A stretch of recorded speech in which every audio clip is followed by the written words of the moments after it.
안녕하십니까. 오늘은 윤리학연구소 66번째 이야기를 하도록 하겠습니다.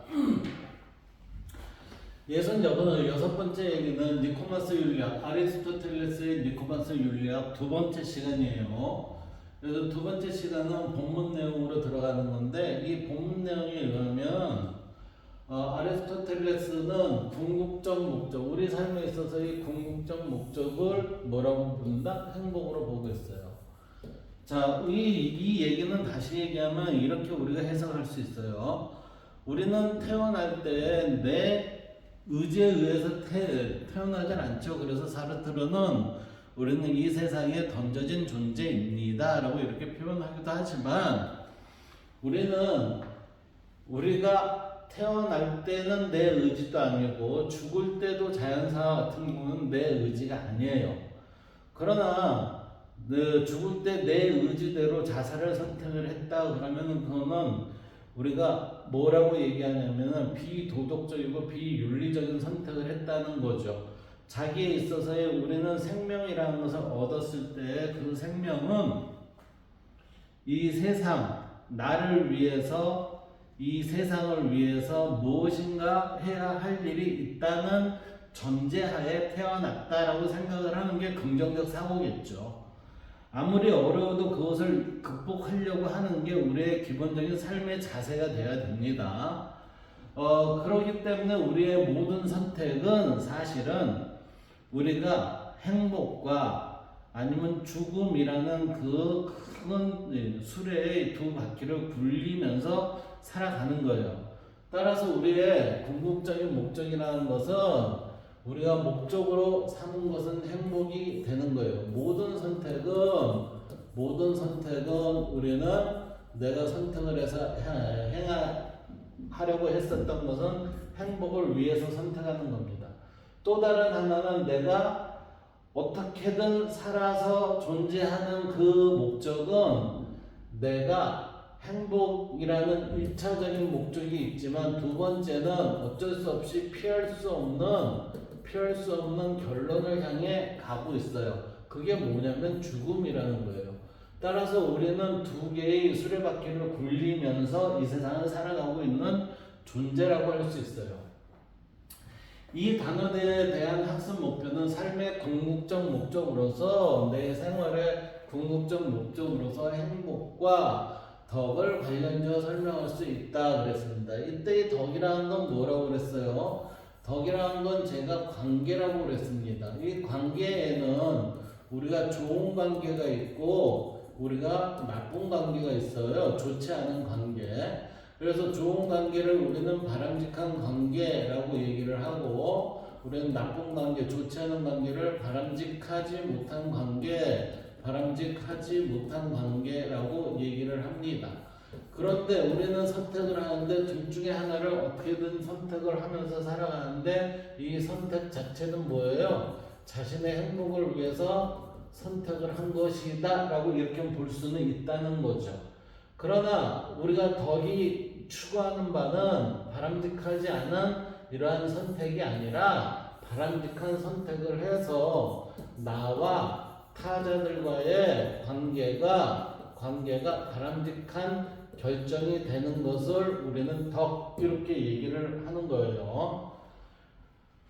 자, 이제 봅시다. 에우다이모니아라는 말은 행복이라는 말입니다. 그래서 에우다이모니아라는 행복이라는 이 용어에 대해서 한번 살펴보고, 행복으로 번역되는 에우다이모니아는 어원적으로 잘을 의미하는 에우, 그러니까 이게 잘이라는 얘기예요.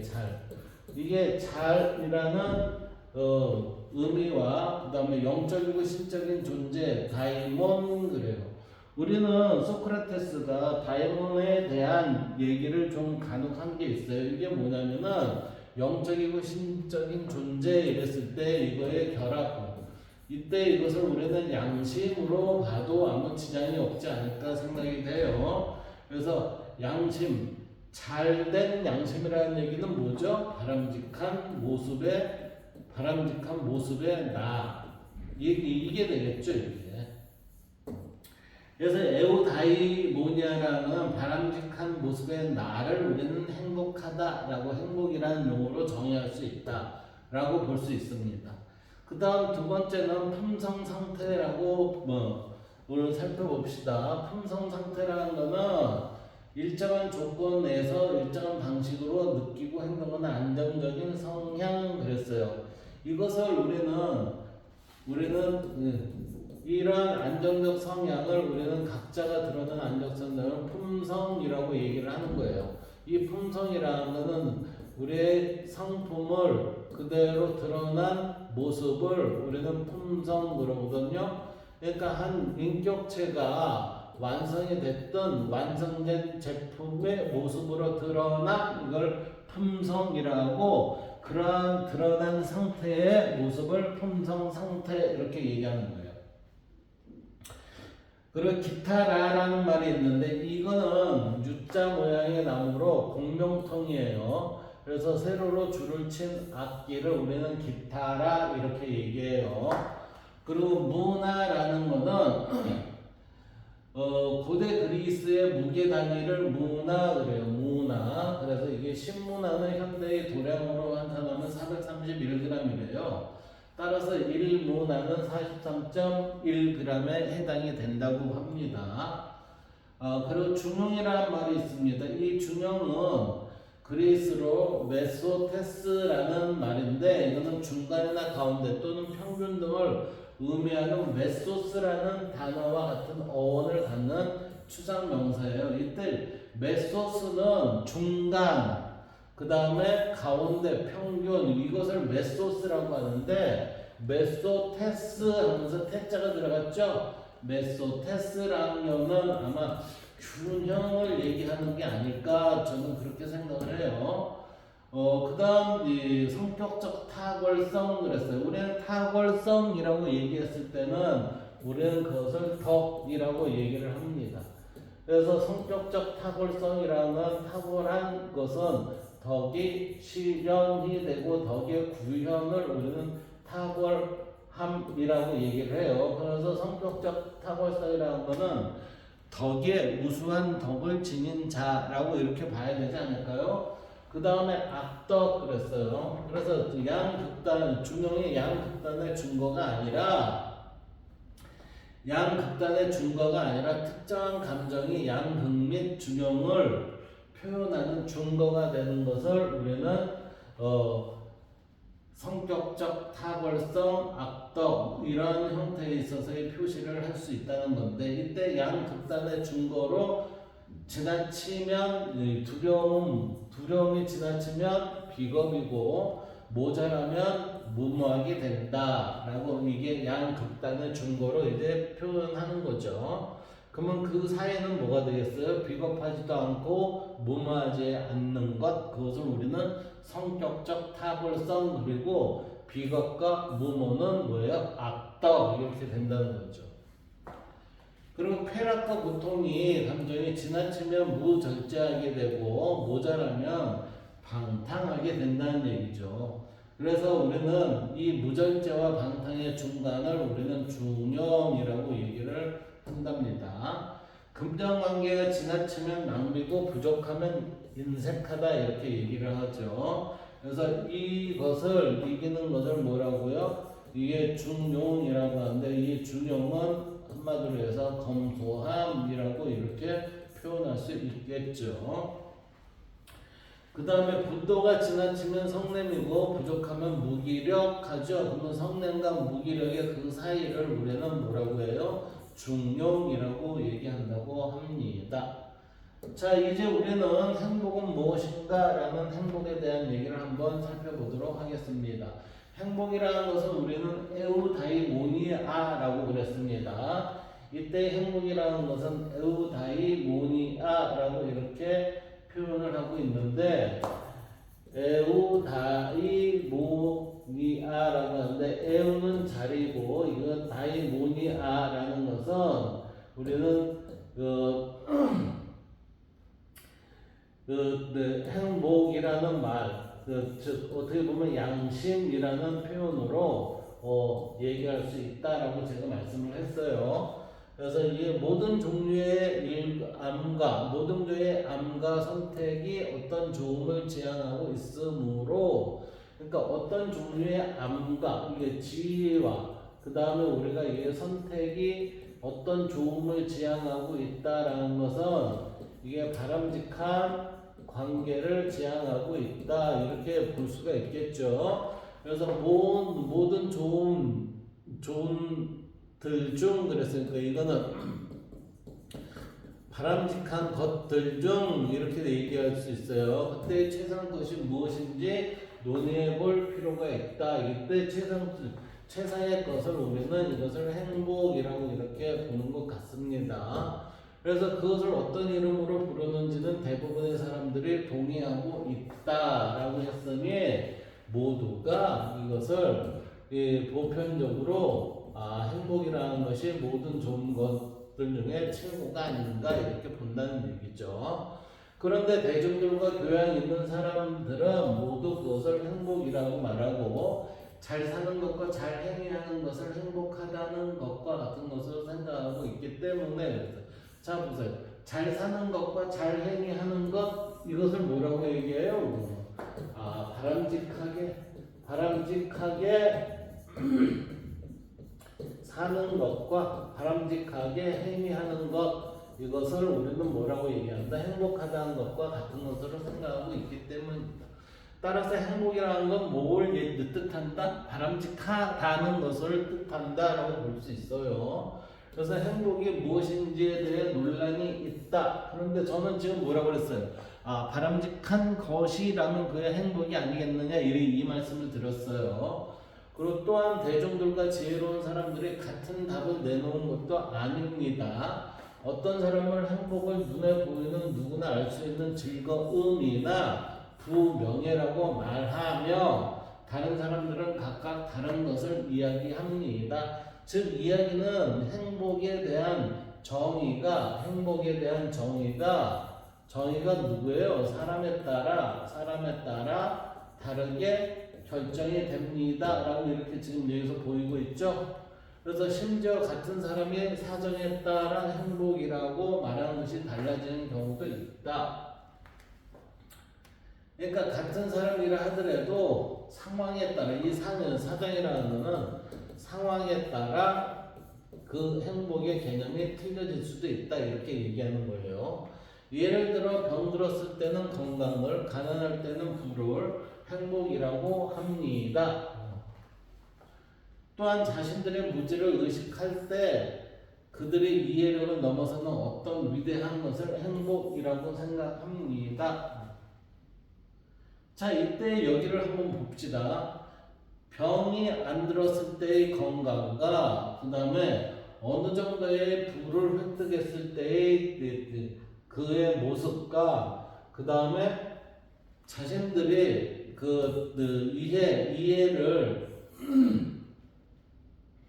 자신들의 이해력을 넘어 그러니까 이거는 이제 일반 보편적인 사람들의 무지를 넘어서는 이해력을 지닌 사람들은 그것 자체를 행복이라고 보지 않느냐 이 얘기죠. 지금 여기에서 얘기하는 건 지금 뭐예요? 행복의 개념이 상대적이다.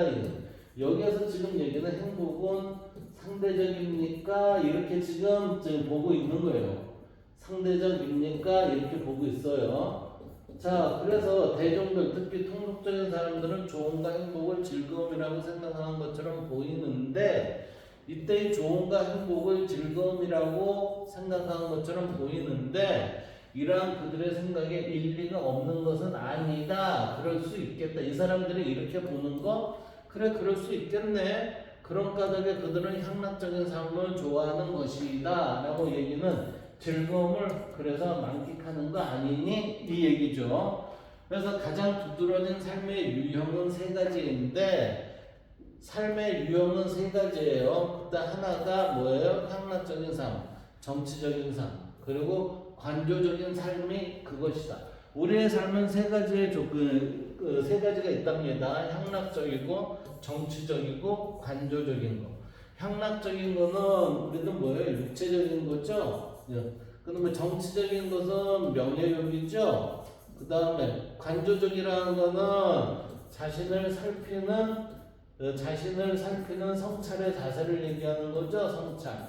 따라서 우리는 육체의 쾌락이 우선이냐, 아니면 명예가 우선이냐, 아니면 성찰이 우선이냐라는 이 세 개 중에 어떤 게 과연 행복일까라고 이렇게 지금 질의를 하는 것 같습니다.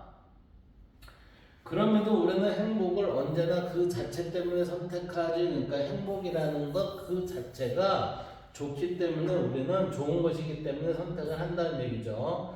결코 다른 것 때문에 선택하지는 않습니다. 행복의 좋음 때문에 선택하지 다른 것 때문에 선택하지 않는다는 얘기는 뭐예요? 이게 지금 육체적 쾌락이나 명예, 그 다음에 성찰 이런 것으로 인해서 우리가 선택하지는 않는다라고 지금 이렇게 표현하는 것 같습니다. 그래서 우리가 명예, 즐거움, 지성 그리고 모든 탁월성을 선택하는 것은 물론 그 자체 때문이기도 하지만 이런 것 때문에 선택하기도 하지만 이것들을 통해 행복해질 것이라고 생각하여 선택하는 것이다 라는 것은 지금 뭐죠? 명예를 추구하고 즐거움을 찾고 지성을 내가 이것을 갖고자 할 때 우리는 뭐를 느낀다? 행복해짐을 느낀다. 따라서 우리는 명예와 즐거움과 지성을 지니기 위해서 우리는 이러한 행위를 했을 때 행복해지는 게 아닌가. 그런데 이때의 행복은 제가 보기에는 일시적 만족이 아닌가 그렇게 생각이 됩니다. 일시적 만족. 그래서 우리는 일시적 만족을 오히려 행복과 착각할 때가 있어요. 행복이라는 거는 사실은 개인적으로 추구하는 것이라기보다는 공동체적인 차원의 용어가 저는 행복이라고 느껴지고, 개인적 차원으로는 행복의 개념이 공동체 이론이 됐을 때 찾아지는 거지 개인적으로 찾아진다는 거는 일시적 만족 이게 아닐까 이렇게 한편 생각을 해봅니다. 그 다음 한편 행복은 품성 상태가 아니다 라고 했어요.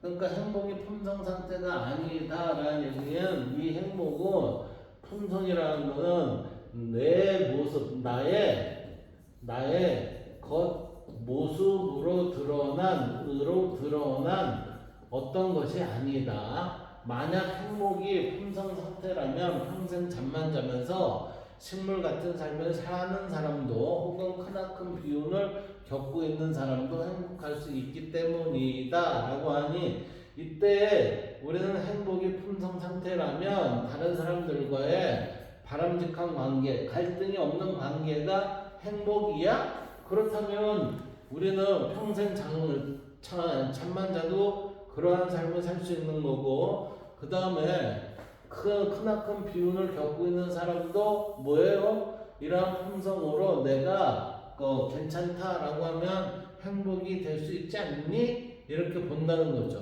또한 행복이 모든 좋음들 중 가장 선택할 만한 것이지만, 이 얘기는 좋은 것들의 궁극적인 최고의 꽃은 행복이다 라고 얘기를 하고 있어요. 좋음들 가운데 하나로 살 수는 없다라고 하니까 좋음들 가운데 하나가 아닌 궁극적인 좋음이라는 것 중에 최고의 좋음은 무엇이다? 이게 딱 떨어지는 하나가 아니라 관계적인 게 아닐까 이렇게 보는 거예요. 만일 행복을 좋음들 가운데 하나로 센다면 이것은 좋음들 중에 가장 작은 것을 행복에 덧붙일 경우에 행복 이외에도 더 선택할 만한 것이 생길 게 분명하다. 이거는 뭐죠? 결국은 하나의 만족된 일시적 만족의 조건을 우리는 행복으로 착각할 수 있다는 그런 견해 아닐까요? 그렇다면 행복은 완전하고 자력적인 어떤 것으로서의 행위를 통해 성취할 수 있는 것들이 목적이다 그랬어요. 행복은 뭐라고요? 완전하고 자격적인 어떤 것으로 스스로 선택해서 스스로 내가 받아들이는 것으로서의 행위를 통해 성취할 수 있는 것들의 목적이다. 행복은 누가 행해야 돼요? 나의 실천을 통해서 행복은 얻어질 수밖에 없다라고 지금 우리는 이 글에서 살펴볼 수 있어요.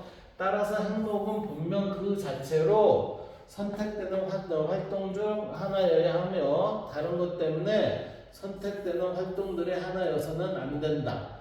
그래서 결국 행복은 다른 것을 위해 선택하는 것이 아니라 그 자체를 위해 선택하는 최종적인 목적이며 다른 어떤 것도 필요로 하지 않는 자족적인 상태, 이것을 우리는 곧 행복이다 라고 얘기를 해요. 지금 여기 이 위를 다시 한번 볼까요? 그렇다면 행복은 완전하고 자족적인 어떤 것으로서, 그러니까 자기 스스로 선택을 해서 자기 스스로 거기에서 만족을 하고 결정을 하는 것으로서 스스로의 행위를 통해 성취할 수 있는 것들이다 라고 하는 거죠. 따라서 행복은 분명 그 자체로 선택되는 활동 중 어떤 거 하나여야 하는데 다른 것 때문에 선택되는 활동들이 하나여서는 안 된다라고 얘기하니까 행복은 나의 행위에 선택한 것 중에서 하나였을 뿐이지 다른 것과 연관돼서 유기적 관계로 맺어진 그것이 행복은 아니지 않느냐 이렇게 본다는 거예요. 그래서 결국 행복은 다른 것을 위해 선택하는 것이 아니라 그 자체를 위해, 행복 자체를 위해 선택하는 최종적인 목적이며 다른 어떤 것도 필요하지 않는 자족적인 상태이다. 그러니까 오히려 우리의 삶에 있어서 그 행복은 내가 선택을 하고 나의 만족에 대한 그러한 것을 스스로 실천과 경험을 통해서 얻어 들어가는 하나의 작업일 뿐이다 라고 니코마스 윤리학에서 지금 말하고 있습니다. 잠시 쉬었다 다음을 이어가도록 하겠습니다. 감사합니다.